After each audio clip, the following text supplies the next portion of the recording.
રજૂઆત કરતા એ લોકોએ કહ્યું કે અમે ટૂંક સમયમાં આ પ્રશ્ન નિરાકરણ કરીશું। ગોધરાના ધારાસભ્ય દ્વારા પણ ગોધરા શહેરને એક નવું સબસ્ટેશન મળે તે માટે પત્ર લખેલો છે, તે મંજૂર બી થઈ ગયો છે।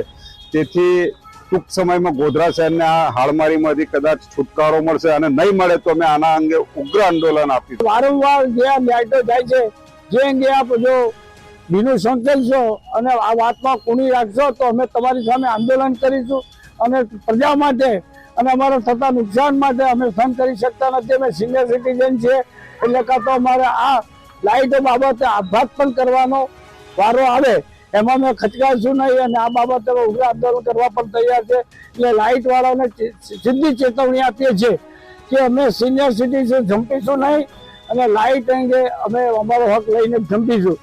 બામરોલી રોડ ગોધરા ખાતેથી રહીશો આવેલા